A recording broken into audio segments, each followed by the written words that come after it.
Don't forget to like and subscribe. Ladies and gentlemen, secure your caffeine, silence your phones, and maybe reinforce your chairs. Because today's guest just doesn't enter a room, he reprograms it. Now, born and raised in Toronto, Matthew Bennett once thought his future would be on a canvas. Graphic design was the dream. But fate had a plot twist in store. One high school theater class later, and that dream got stage left by a bigger one. Now, script in hand, lights up, he was hooked. By 20, he flew west to Vancouver, trained in theater, and launched headfirst into a career that would take him from Canada's sound stages to the outer reaches of the galaxy. You've seen him as the unnervingly calm Aaron Doral in Battlestar Galactica, where he made being a killer robot look disturbingly chic. From the X-Files to Stargate SG-1, Criminal Minds, Murdoch Mysteries, and award-nominated Cold Squad, Matthew brought intensity, depth, and a whole lot of swagger to every role. He shared the screen with legends like Sissy Spacek, Edward James Olmos, and Joan Rivers, and sometimes chasing them, sometimes outsmarting them, but always unforgettable. But that's just Act 1. Act 2, Matthew steps behind the lens as a professional photographer. Through his Toronto-based studio, he captures not just faces, but souls. His headshots are bold, vulnerable, and precise, like everything else he touches. Well, it's no accident. He's been in front of the camera, he knows the stakes, and shoots like it matters, because to him, it does. And Act 3, well, let's just say, if things get dicey, he's also a certified black belt, a Krav Maga instructor. Meaning if your lighting setup fails, well, he could probably fix it. And if the director needs subduing, he can handle that too with one arm and directing with the other. Writer, actor, director, photographer, martial artist, creative force of nature. The man's a walking triple threat with a camera in one hand and a villain in a chokehold in the other. So hold on to your headphones, because he's not here just to talk shop. He's here to raise the bar. Please welcome the unstoppable, unfazable, and unfailingly sharp Matthew Bennett. Matthew, thank you so much for your time and welcome to the show. Yeah, Chris, you're my new PR guy, man. That sounds good. It's awesome to hear that. It's like, oh yeah, I guess I have done all of that. It's always interesting when somebody else says it, because I don't really talk about myself that much, and I don't really introduce myself as anything in particular. So I think you should come with me to all my parties and just come in the door, introduce me before I walk in. That made me feel really good. Well, if you got an invitation, I'll be there. Yeah. Well, thanks for the invitation, man. This is it's a pleasure to be here with you on a So I got a Friday question. afternoon. You brought up this really neat piece. You don't talk about yourself a lot and you don't introduce yourself this way. Why not? Um, I don't find myself overly interesting. I don't know why. I just find, oh, I know why, because I always find other people more interesting than myself. It's one of the things that helps me um, accelerate in the studio is just talking to people. Like, people are amazing and everybody's got a fantastic story. Everybody has a good side to them. Everybody has a good photo in them and a fantastic story.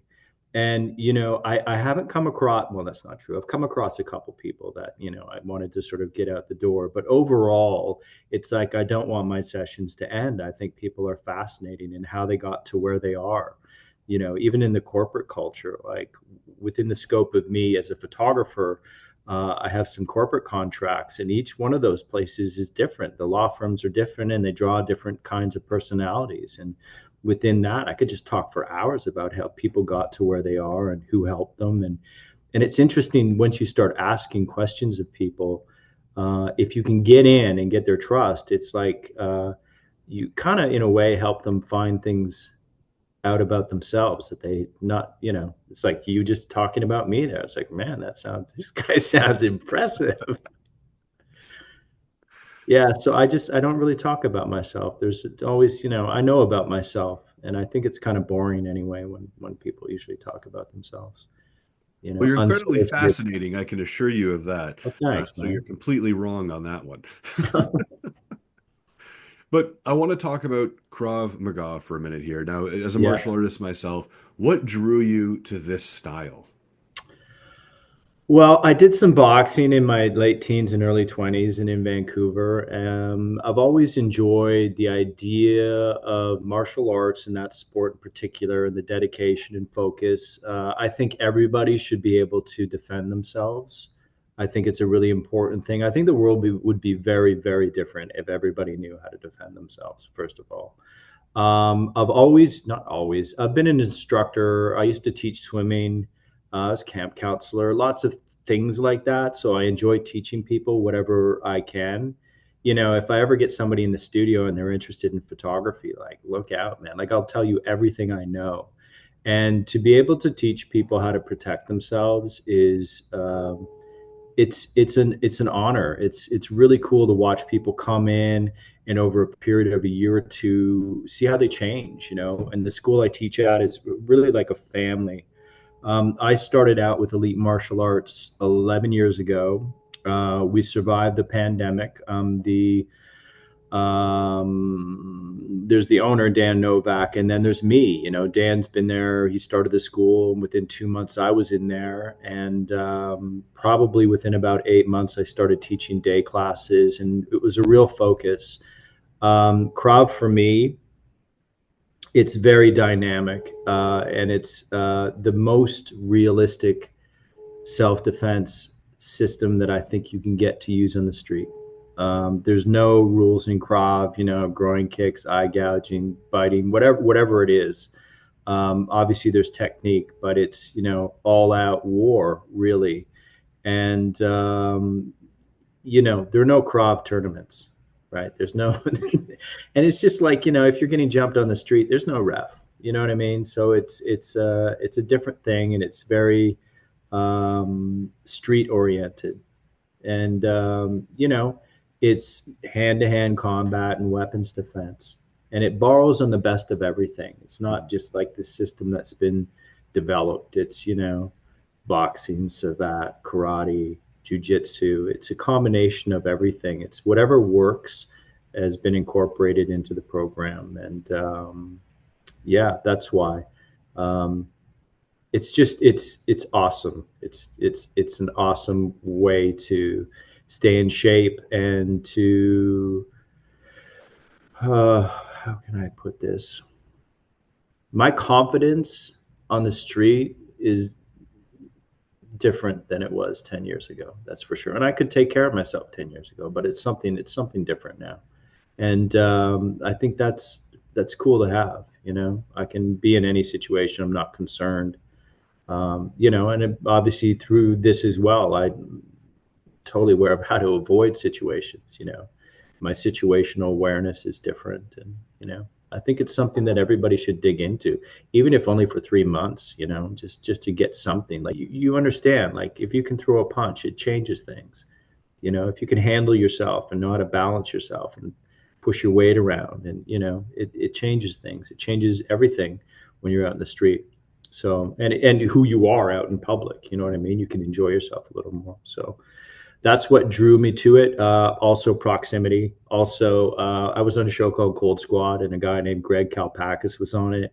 And he was studying some Krav in Vancouver. He's like, look, man, if you ever find a place in Toronto, check it out. And then I don't know, I was at a gym, and it was literally like 2 weeks later, and Dan had put a sign up. It's like, oh, this is happening. And then within a month I was in there, and that's it, you know. First class, I got like swept and flipped on my back, and I'm like, oh, I'm in, man. I'm totally in. Beat me up You know, some more. everybody's like, oh, like, no, this is right up my alley, totally. And that's it. And you know, I started training pretty hard, and here we are 11 years later. Kind of slowed down during COVID. COVID put the brakes on a lot of things, and in person, you know, training was one of those things. Now, when you Over talk the about wayside. being an instructor and choosing this style, and you also mentioned that, hey, when someone asks you something about photography, you're all in, you go on about it. Do you Mm. get the same, I'm going to say, euphoric release when someone says, you know, tell me about Krav versus photography? Is it still just this lightning in a bottle of like, man, I want to share everything with you for photography as much for martial arts? Yeah, they're both. There's science in photography, Mhm. right? There's 3 points to the camera, there's shutter speed, there's ISO, and there's focal length, right? There's certain things in that combination will produce different visuals. Then you've got lights. I'm a studio photographer, so I don't really I don't know if you can see, there's a little window behind me, but it's really not enough to photograph with. So I've been forced to learn how to use strobes properly, and so everything that you see on my website is lit basically in darkness. You start off with darkness and you fire light in, and that in itself, just the whole understanding of how to control light, which is a wave, and it's like water. It's literally like water, like it moves around like that and has a fall off, and you can cut it and shape it, and depending on the power, it will give you obviously different visuals. So there's a lot that I can pass on, and I'm self-taught. I used to have a dark room and stuff, but I wasn't really a flash guy or a strobe guy before, so this has been new to me. um, I started up my studio in January in 2020, and so 2 months later, COVID hit, and it was pretty quiet in here for the first couple of years. So I had time to practice a lot and learn, what it was about, and work my craft, I guess. And so there's specific things that I can talk about and pass off to people, and I'm all about that. Like if I can help somebody short track something, I will totally give you what I know, so you don't have to spend that time, Mhm. and then take that little bit of education and do something with it, if you want. And the thing with self-defense, it's the same. I can show you something.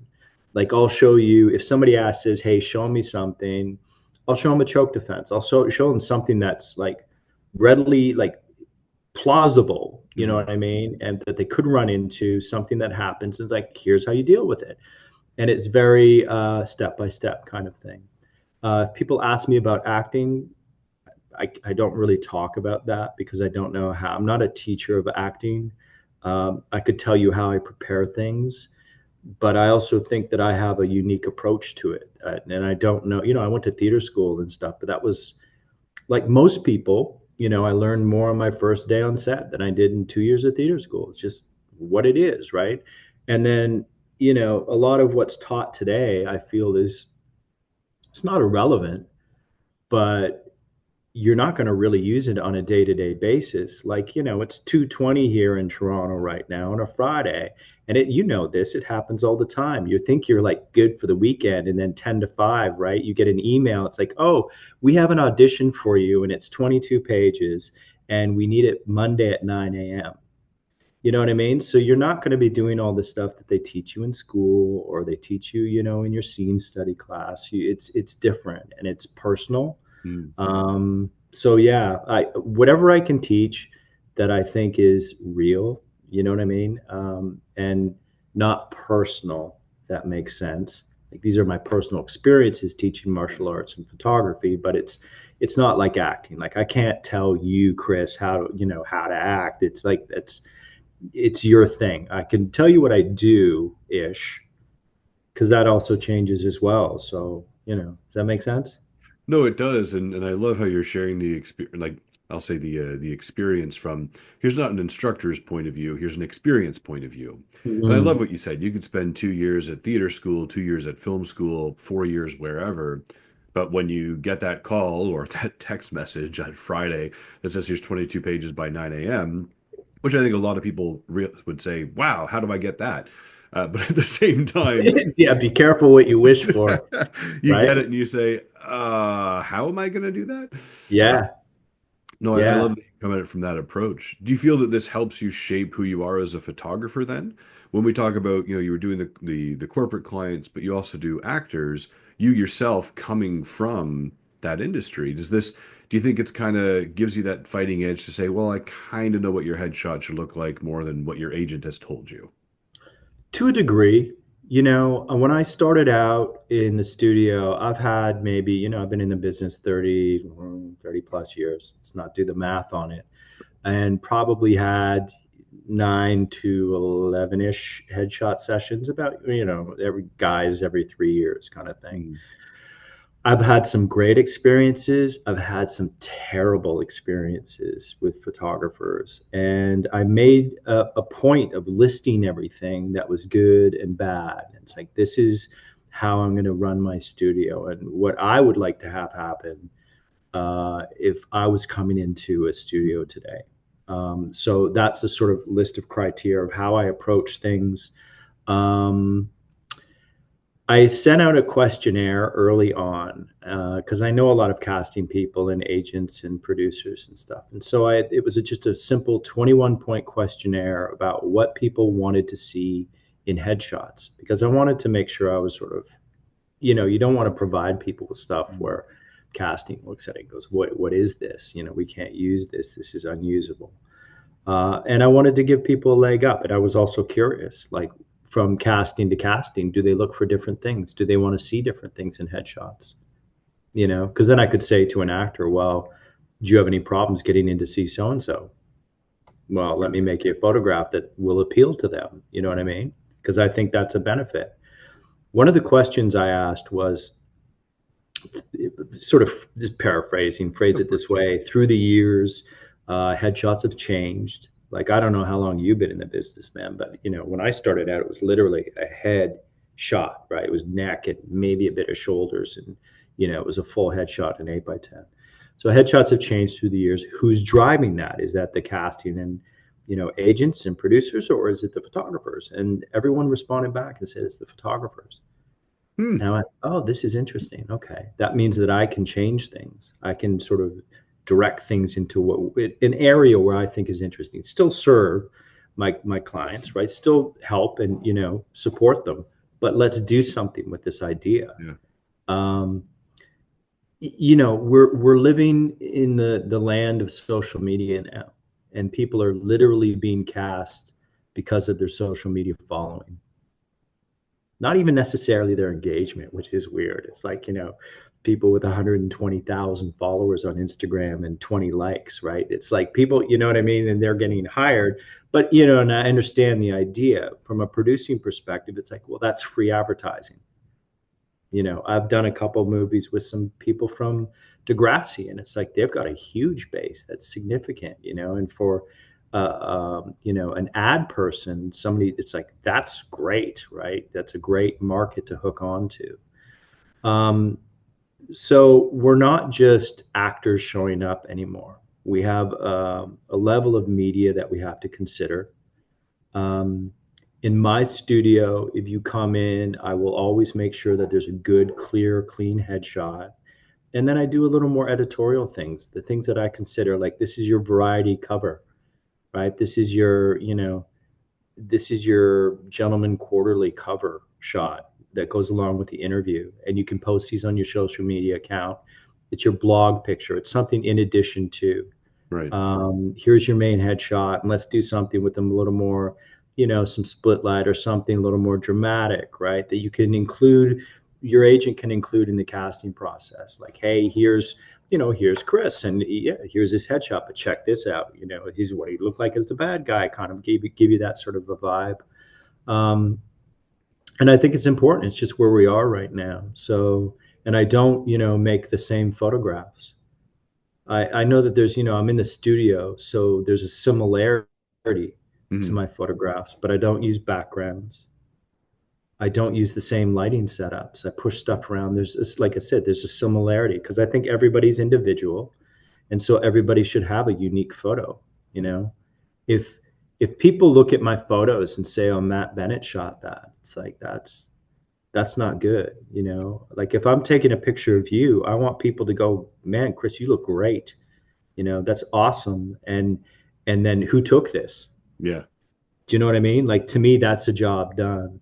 I don't want to, like, I don't put people in the hallway. I don't put the backgrounds behind them that if the viewer doesn't go into here first, then it's a fail in my mind. I'm a big fan of Edward Hopper. I don't know if you know the painter, Edward Hopper, American painter, who he sold his first painting when he was 30, and he sold his next one when he was like 41. And then by the time he was 45, he was an American icon. It's just like literally like that. massive story, but you would probably, do you know the painting Nighthawks? Mm, You yeah. probably know it to see it. Well, that's Hopper. And his idea was that it was sort of everywhere and nowhere. So his paintings could be everywhere and nowhere, right? They could be sort of in any city, anywhere Yeah. within reason. You know what I Of mean? course. Yeah. New York, Chicago, Boston, Toronto, Vancouver. You know what I mean? You can't, there's no specific thing. And I thought that as an artist is a challenge, but also a great way to support people who come into my studio, because then it's not about anything but them, you know? So, listen to me just I don't even know what you asked me. Just going. So, What so did you okay. ask me? So when we talk about photography here, we talk about the acting to it. What made you get into photography in the first place? It's a good question. I've had a camera in my hand probably since I was about 12 or 13. I took like a summer darkroom course, through the Toronto Board of Education. And like a lot of people, we were developing our own stuff. And when I saw that first image come up in the tray, I was blown away because I had literally just shot that a couple hours before.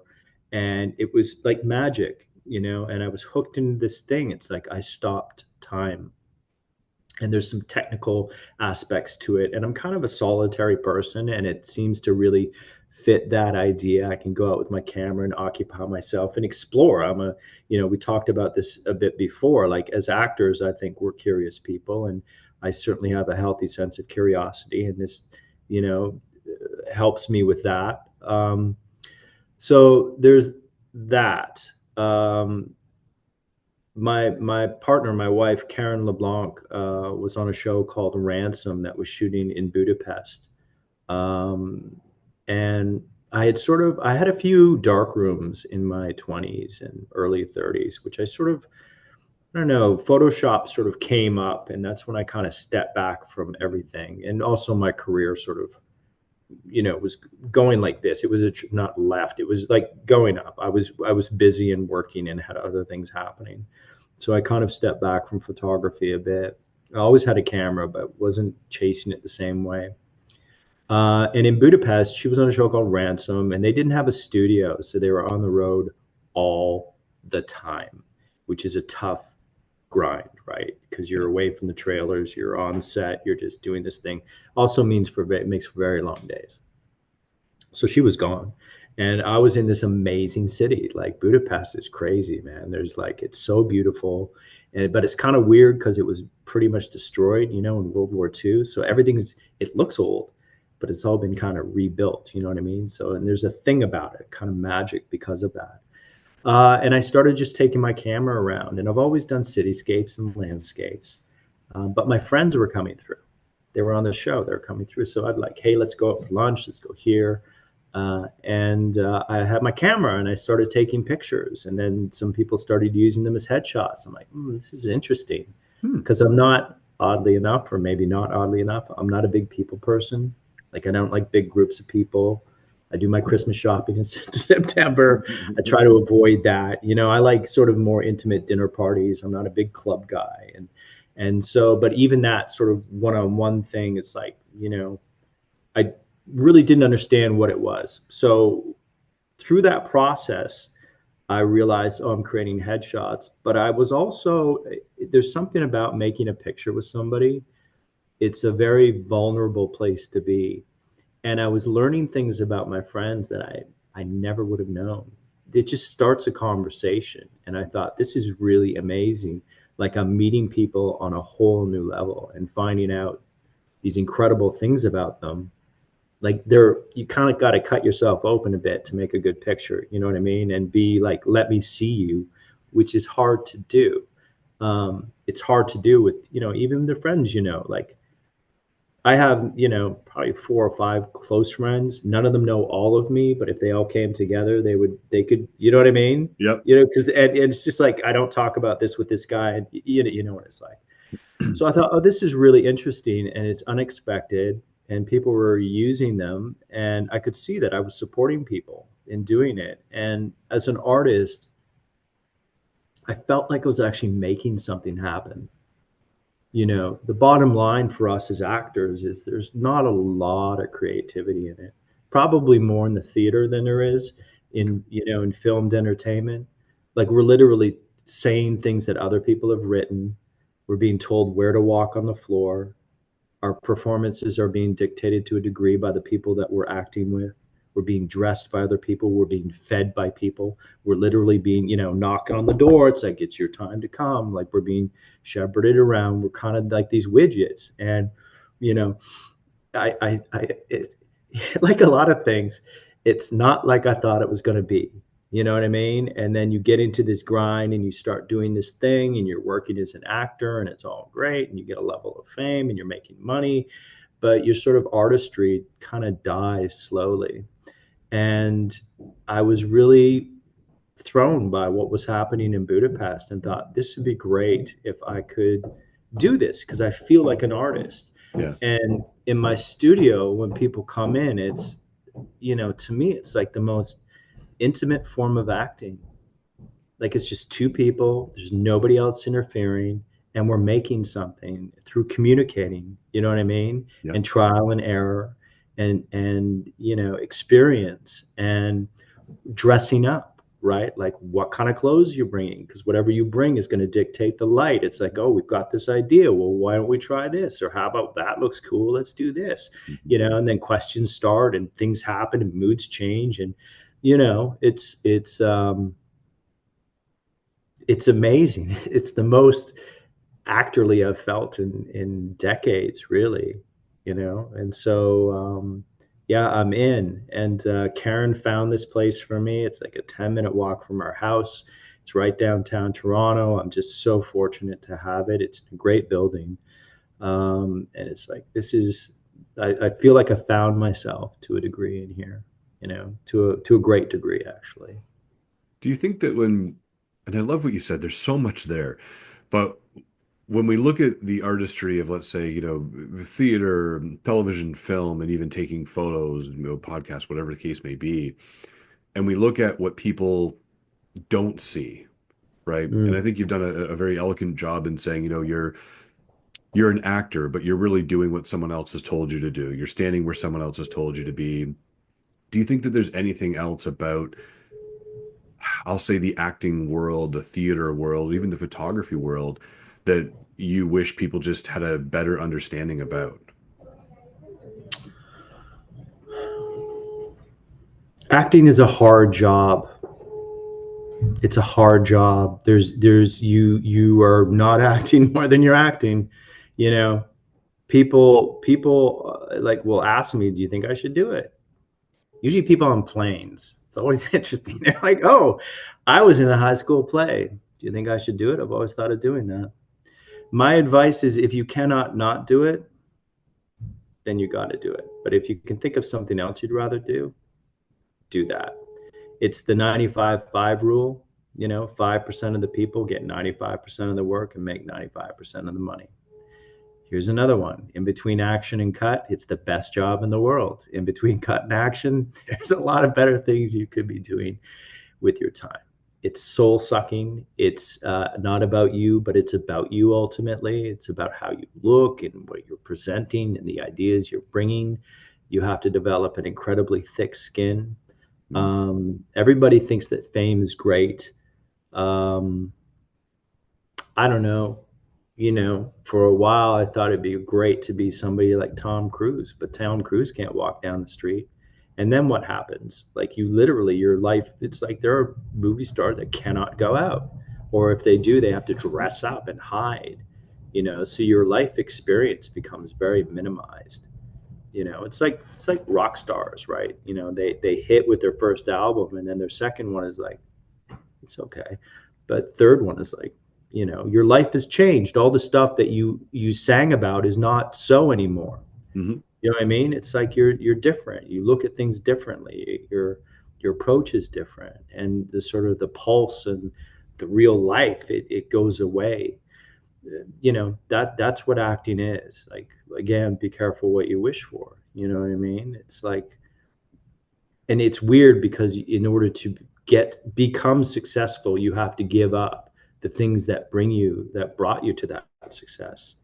and you can't go home again. It will never be the same, you know. However, there are some upsides to it, especially if you're if you're doing, It's not all like, doom and gloom. We do love it's not all doom and gloom, man. Pay me for my You know, autograph. Yeah. I would recommend to anybody, if you can, get on a sci-fi show, right? Because there are conventions around the world, and you get to travel, and they pay you, and you show up, and all you have to do is talk about what you did, and you get to travel. You get to see other parts of the world kind of for free, which is an amazing thing. And you also get out, like, camera acting is very lonely. You have the little village that you're with for 3 months, or 4 or 6 months, the cast and crew, and everybody gets very tight. It's a very intimate environment. And then when it's done, everybody just packs up and leaves, right? And that blows apart. But you're not sure if anybody's watching, really. So if you go to these conventions, it's like, oh, these are the people that are actually watching. And you can see the effect that you've had, hopefully positive, you know, uh, in their lives, right? For some people, it's like that's their thing. Oh, the show's on Thursday night. That's how I spend my Thursday night, and it's cool. It's a little odd at times when you go and meet people and they think that they know you on a certain level. You know, which is I totally understand that, right? Because they have a relationship with you that you don't with them, and maybe they've researched you and stuff, and but yeah, it's so that's acting. It's not quite what it is, what you think it is. There's a lot of down, and it's hard. It's a hard job, and you have to learn a lot about yourself quickly. And we were just talking about work and how it's changed since COVID. And I've talked to casting people about this, like, when we used to go into the audition room. Yeah. And there would be a director and a producer there, and maybe a network executive, and decisions were made then and there. And there would be maybe a 2-hour slot for this particular character that they were auditioning for, and maybe there'd be 8 people out for that, so everybody gets 15 minutes. Mm-hmm. And that one of those 8 people is going to get the job. And it's not about acting, it's about personality. Like, it's assumed that if Matt or Chris is in the room, it's like, of course they can act, because the casting person wouldn't call them in. Yeah. You know what I mean? So then it comes down to personality. Like, is Chris interesting? Does he have good questions? Let's see what you got, Chris. Like, what have you prepared? Okay, can you make some adjustments? I'm going to be spending the next 6 months with Chris. What is he like? Is he going to be interesting and fun, or is he going to be a drag? And that's all changed. It's all changed, and it's not what it was. And we were talking about this before we started recording. There is a connection that is lost in the business now. And I've never really watched a lot of television, but I see that there's sort of different camps. And as AI comes to the forefront more, I think there's going to be even more kind of camps. There's going to be totally AI generated content, and we are in the age of content. Like, if you look at the Academy Awards and what's out there, and this is not to slag anything, but it's like, they're not making it on the waterfront anymore. You know what I mean? I haven't seen that around lately. So, the streamers are out hustling, trying to get subscribers, and it's this business, right? Which it has been since, Betty Davis talks about this, right? The oil companies coming in, and it changed the business because it came up, it's about, shareholder value. It's not necessarily these guys running the studios going, hey, Chris, I like what you're doing. Here's, $20 million, go make a movie, and I'm hands off. Hopefully it'll work, and through that risk, magic's made. It's not like that anymore. So it's a different business, and we have content creators leading movies that ultimately don't work. It's still in the early stages. We have influencers, you know what I mean? Which I think for the most part, successful people. I've met some reasonably successful people, like Academy Award winners, and worked with them. And I don't know how they would function if they were starting out today. I don't know if they would have the same level of success. It's not like, I'm not a content creator. I know I should be. I have a social media account. I'm on Facebook and I'm on Instagram because I have a photo studio. Yeah. And so ultimately I have to be. But I don't post my lunch. You're not seeing my house. I'm not showing you my cats. You know what I mean? It's How like many it's cats do just you my have? photos. It's just my work, right? And it's not, I feel awkward, like it's awkward. I've tried to make I've tried to make videos like in the studio, and it's a disaster. It's a disaster, you know. And some people are really good at it, and I think that's very cool, but it's not me. And so I'm a bit lost, you know, in that regard. I probably could have more of a following if I really got into this sort of, you know, rhythm of what it is in order to be successful, you know, in social media today. But it's like, you know, So out of curiosity, what did you have for lunch today? I don't really eat. I don't really eat. You're Like posting an empty plate. It was delicious. I have my big meal is dinner, and I usually eat a really big dinner. Lots of like protein and vegetables. I don't know. It's weird. Maybe it's not weird. I don't know.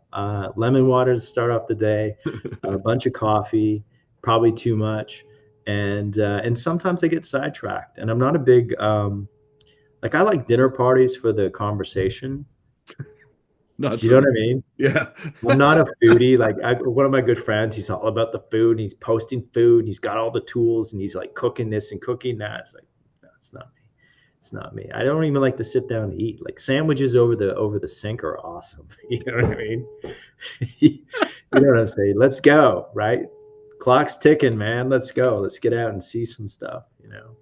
So And you yeah, mentioned that you don't take pictures of your cats. Do you have more than one? I have two. They're COVID cats. Mm. We got them during COVID, and they're lovely. They were feral cats, and so there's that question mark, like, are they going to be okay indoors? And they're amazing. They're just amazing, and so sweet. And you know, and for the first 3 years, they hadn't met anybody. So even today, when people come over, like they're gone. You know, like if you ring the doorbell, they're like gone for like a whole day. You don't see them at all. They're just, I know where they are, but you know, they're like, no, not social at all. Kind of like me. There you go. Ring the doorbell and Matthew hides. It's great. I run away. Yeah. Matthew, where can people learn more about you? Where can they learn more about me? Um, Nowhere really. You know, like Wikipedia is incomplete, which I kind of like. You were quoting stuff from my IMDb profile, which is not complete, which I kind of like. Hmm. You know, come to my studio and we'll talk. You'll probably, this would be the place that you'll learn the most about me. And I guess as well, like I said earlier, if you assembled all my friends together and asked them questions, you could probably get a good gauge as to who I am. And what's the But website for your studio? it's MatthewBennettPhotography.com. Pretty simple. My name, photography.com. And Matthew, at one point you had mentioned that you drink a lot of coffee, sometimes too much. What kind of coffee do you enjoy? Uh, here's the thing. Um, I actually have three Nespresso machines. So I was introduced to Nespresso. I have one in the studio, I have one at home, and my mom lives out of town, and I bought one to take to her house because she has French press, and I'm like, no. Which used to be me. I have gone through like my grandparents had one of those GE percolators. Do you know what I'm talking about? Sort of that was like great coffee. And there was a place in Vancouver where you used to be able to buy all this stuff. It would come in from the prairies, and I had a couple of those, and they'd break down and stuff. But in Budapest, the place that we were staying at had an espresso machine. And the first time I went into espresso, they're all dressed in black, and you got to take a number and stuff. I'm like, this is stupid, man. And then within 2 days, I'm like, this is the best coffee ever.